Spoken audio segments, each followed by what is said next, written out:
Flaubert est né il y a 200 ans, et il est toujours vivant. Par quel prodige! Grâce à ses héroïnes, Emma Bovary, Marie Arnould, Salammbô, Félicité, des femmes nées de son imagination, mais aussi inspirées de celles qu'il a admirées et aimées, démesurément aimées. Flaubert est né il y a 200 ans, mais il garde encore ses secrets. Alors il nous fallait reprendre l'enquête, dans les lieux mêmes où Gustave Flaubert a vécu, là où palpite la mémoire, là où l'on trouve des trésors et la trace immortelle des passions humaines, dans les musées. Vous écoutez Le secret des héroïnes de Flaubert, le podcast qui vous entraîne dans les passions de l'auteur rouennais à travers la réunion des musées métropolitains Rouen-Normandie.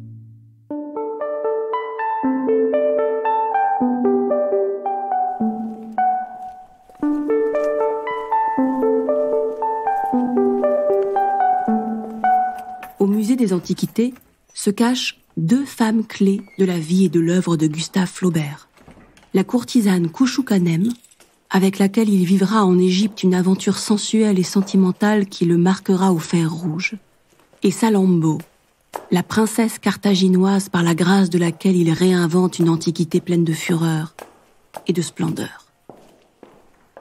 Le rapport de Flaubert à l'Antiquité, c'est un rapport passionnel. François Van Ostuys, spécialiste de Flaubert. Et c'est un rapport qui est en grande partie déterminé par l'actualité intellectuelle du temps. Les découvertes archéologiques, notamment en Orient, qui sont encore toutes récentes.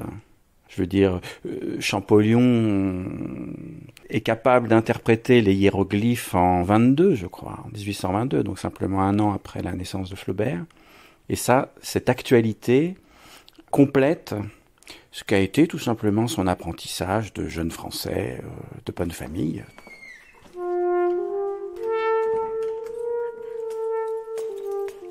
Donc le musée des Antiquités s'est installé ici, donc dans le couvent Sainte-Marie. En 1831, il a été fondé et a ouvert au public en 1834. Laurence Marlin, conservatrice. Donc là, nous sommes actuellement dans la galerie Cochet, qui est en fait la première galerie où s'est installé le musée, avec donc des vitrines dans le style néo-gothique. Et c'est vrai que ça donne vraiment tout son charme à ce musée des Antiquités de Rouen. Alors maintenant, je vais vous emmener dans la partie consacrée à l'Égypte ancienne. Aujourd'hui, mes idées de grand voyage m'ont repris plus que jamais. C'est l'Orient toujours. J'étais né pour y vivre. Ce voyage, Flaubert en a rêvé avant de le faire. Il en a rêvé, je pense, dès l'adolescence.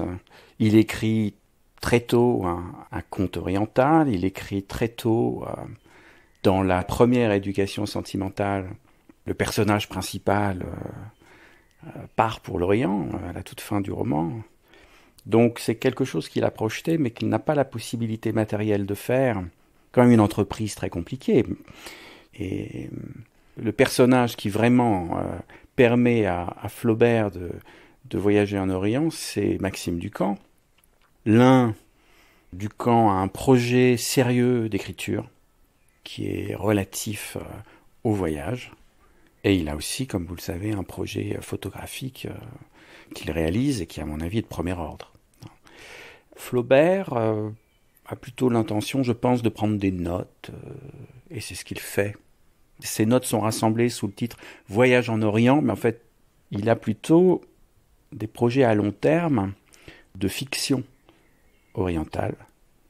Il veut aller sur les lieux pour écrire une fiction qui s'y passe. Là, vous vous trouvez actuellement dans la collection égyptienne du musée des Antiquités de Rouen. Les femmes sont très présentes, on va dire, dans cette collection. Elles sont très présentes à travers d'abord le monde des morts, puisque vous avez ici le fameux sarcophage d'Irbastatuja, qui était un sarcophage féminin qui contenait une momie féminine qui est conservée ici. Et puis donc vous avez donc bien sûr le monde des vivants, donc qu'on peut découvrir à travers des objets de la vie quotidienne, et puis à travers aussi un troisième élément, ce sont les dieux. Donc vous avez ici donc par exemple une représentation de la déesse Isis en train d'allaiter son fils Horus. Donc elle est représentée ici donc avec une coiffure, donc une sorte de dépouille de vautour qui est symbolique des déesses mères. Voilà, c'est sans doute ce qu'on appelle un ex-voto, donc un objet qui a été déposé dans un temple pour s'attirer les bonnes grâces de la déesse Isis, qui est vraiment la symbolique de l'épouse, la bonne mère. C'est vraiment quand même une œuvre très féminine. Nous entrons dans une maison qui a une petite cour et en face la porte un escalier. Sur l'escalier, en face de nous, la lumière l'entourant et se détachant sur le fond bleu du ciel, une femme debout, en pantalon rose, n'ayant autour du torse qu'une gaze d'un violet foncé. Elle venait de sortir du bain. Sa gorge dure sentait frais, quelque chose comme une odeur de térébenthine sucrée. Elle a commencé par nous parfumer les mains avec de l'eau de rose.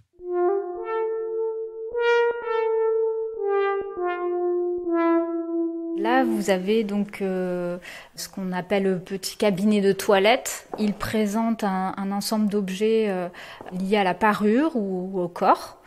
D'abord, donc les bijoux, donc la parure dans l'Égypte ancienne, dès l'époque tinnite, donc le 4e millénaire, la parure était déjà quelque chose d'important. Et en l'occurrence, tout ce qui est or avait une symbolique particulièrement importante pour les Égyptiens, parce que c'est un gage d'éternité. L'or, c'est la chair des dieux. Et après, il y avait aussi tout ce qui est pierres précieuses, donc cornaline, turquoise, lapis lazuli.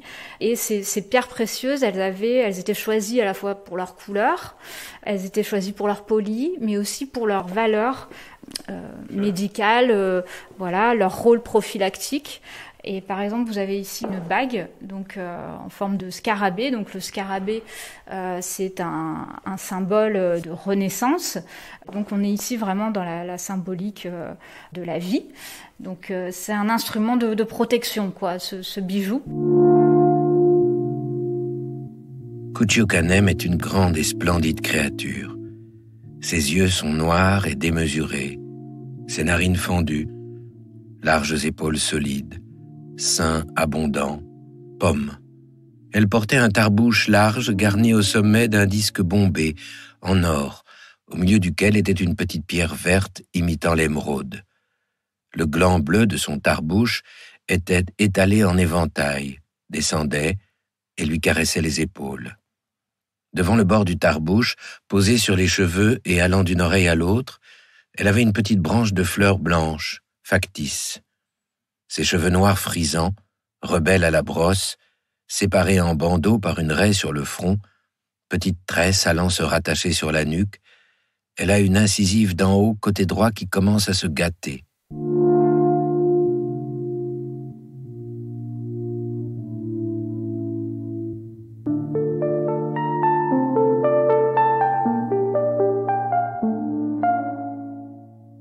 Je pense que sa représentation de l'Orient est assez peu précise, qu'elle est médiatisée par de la littérature, qu'elle est médiatisée par toute une iconographie, des peintures, des gravures, en rapport avec les Mille et une nuits, en rapport avec la littérature de voyage, par exemple le voyage de Chateaubriand.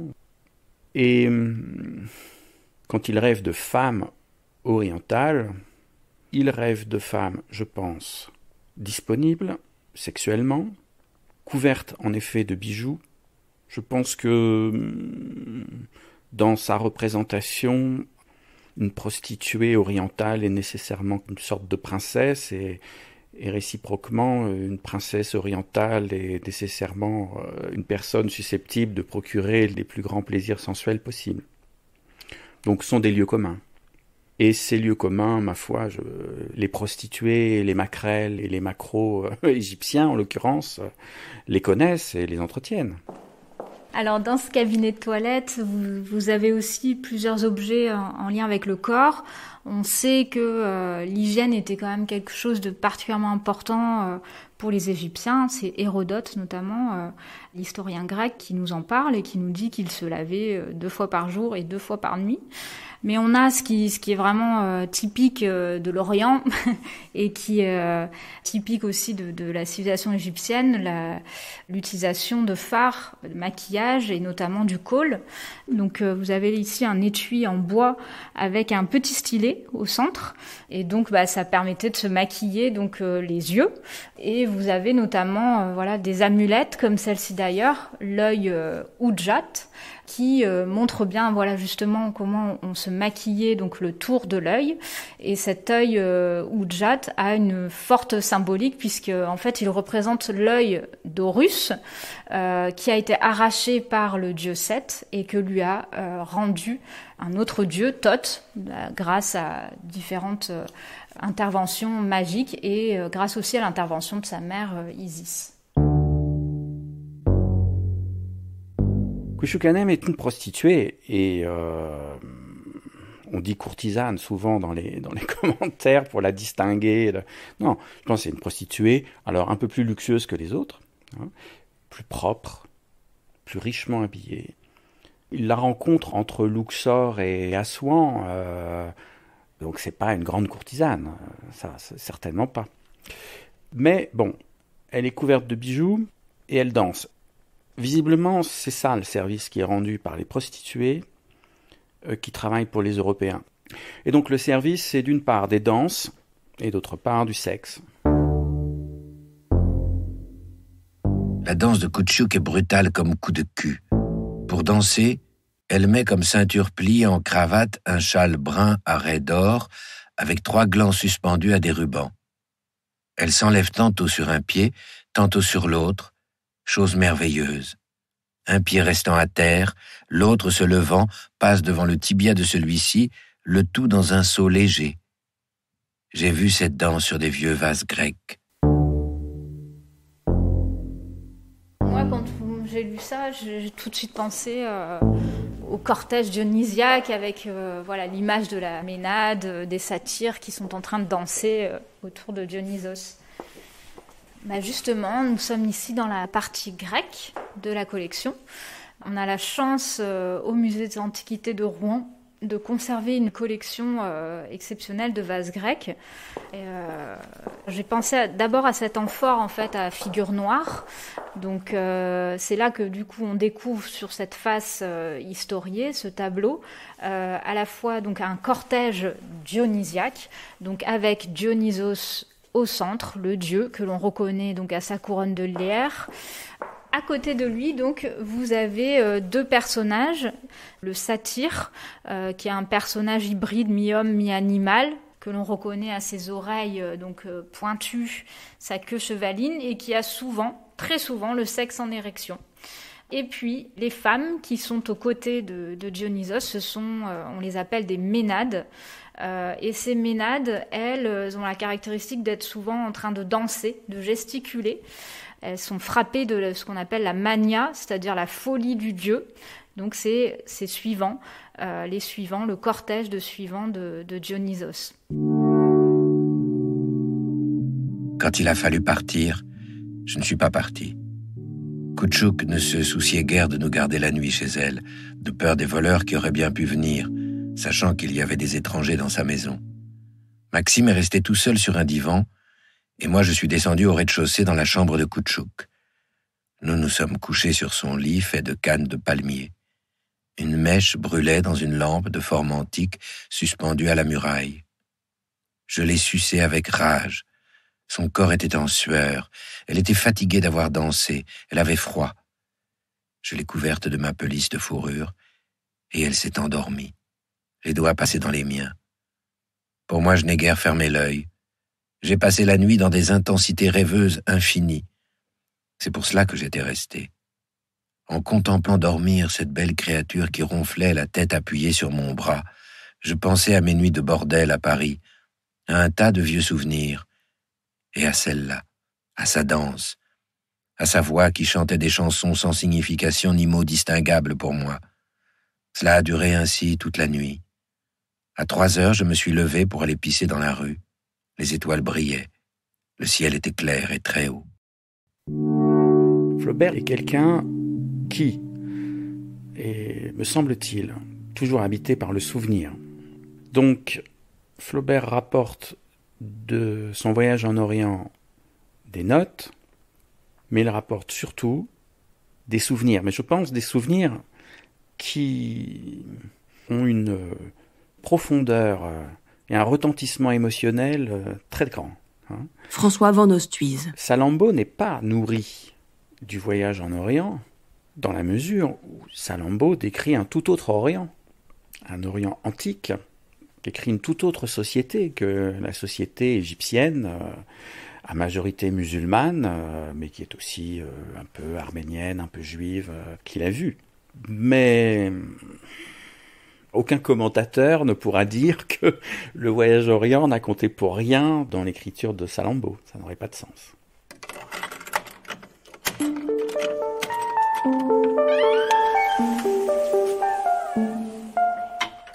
Alors, nous sommes dans la réserve de la Régie des collections du Musée des Antiquités. Laurence Marlin. Donc voilà, j'ai rassemblé ici quelques objets de la collection carthaginoise du musée qui proviennent de Carthage et d'un fonds constitué par le père de l'archéologie carthaginoise qui est Delattre, le père Delattre. Je mets mes gants. Je vous propose qu'on amène toutes ces caisses d'objets dans les salles pour qu'on puisse ensemble les découvrir. Depuis 3 mois, je vis ici complètement seul, plongé dans Carthage et dans les bouquins y relatifs. Je ne sais ce que sera ma Salammbô. C'est bien difficile. Je me fous un mal de chien. Mes personnages, au lieu de parler, hurlent. D'un bout à l'autre, ces couleurs de sang, il y a des bordels d'hommes, des anthropophagies, des éléphants et des supplices.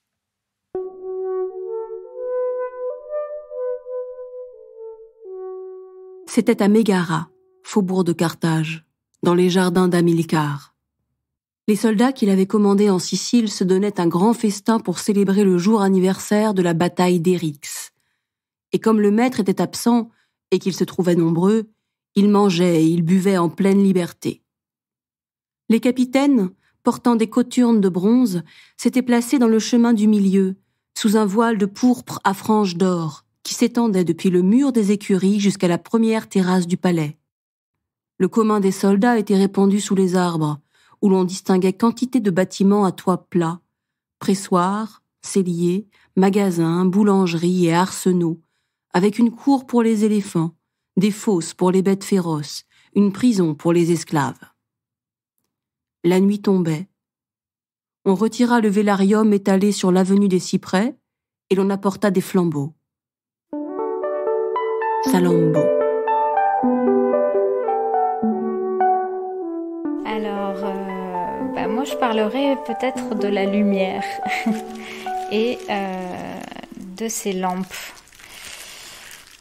Parce que là, nous avons ici donc vraiment des lampes primitives, on va dire, caractéristiques des lampes puniques, donc qui sont faites en fait d'une simple, on dit qu'elles ont une forme de coquille et coquille relevée.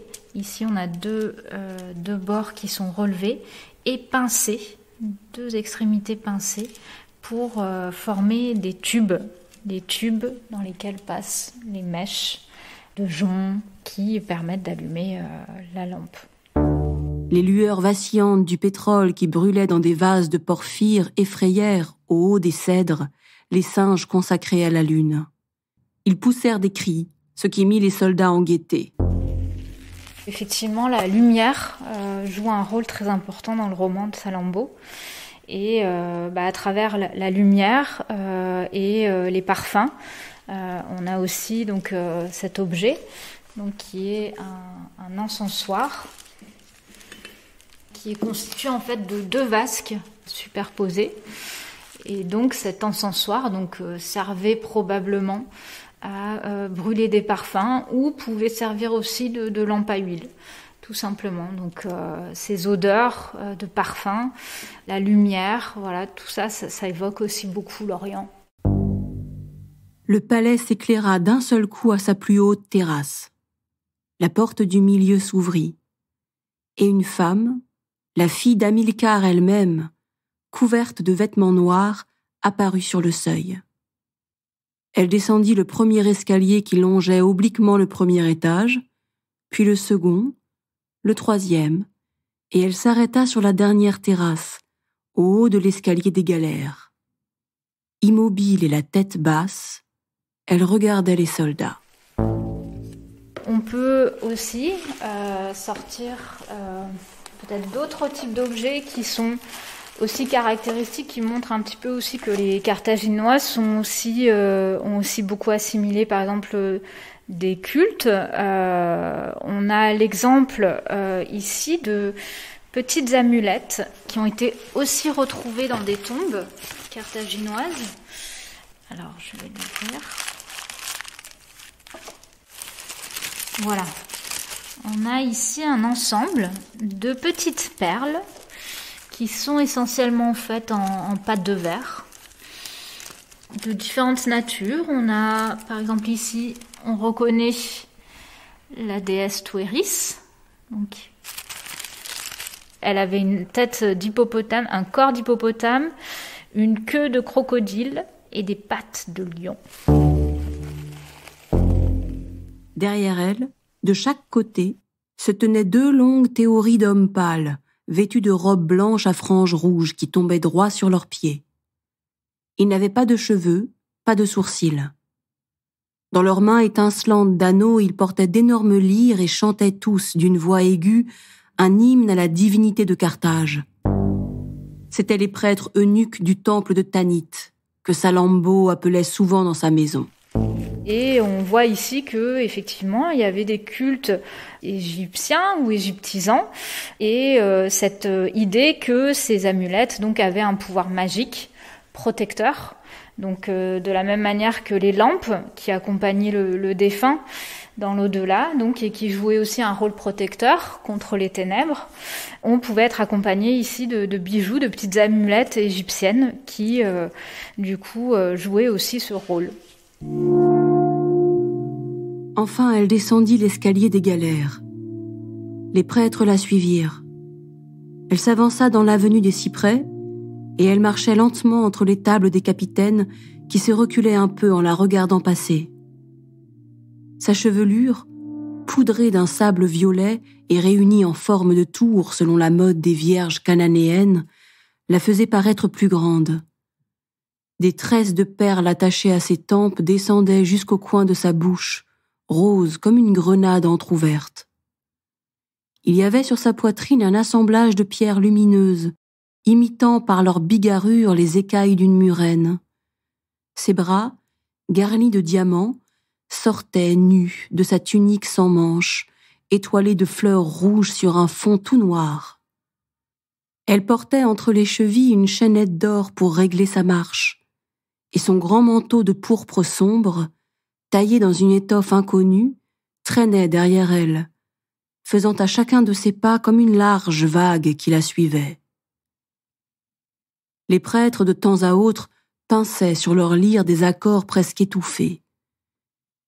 Et dans les intervalles de la musique, on entendait le petit bruit de la chaînette d'or avec le claquement régulier de ses sandales en papyrus. Personne encore ne la connaissait.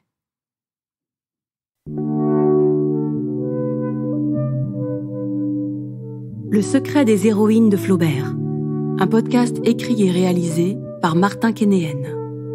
Texte dit par Anne-Lise Heimburger et Denis Podalides de la Comédie Française. Musique, Jean-François Riffaut. Mixage, Aurélien Barbolozzi. Une production de la Réunion des musées métropolitains Rouen-Normandie. Voici le programme. Premièrement, je commencerai à hurler à 4 heures juste. Donc, venez vers 3 heures. Deuxièmement, à 7 heures, dîner oriental. On vous y servira de la chair humaine, des cervelles de bourgeois et des clitoris de tigresse sautés au beurre de rhinocéros. Troisièmement, après le café, reprise de la gueulade punique jusqu'à la crevaison des auditeurs. Ça vous va-t-il ?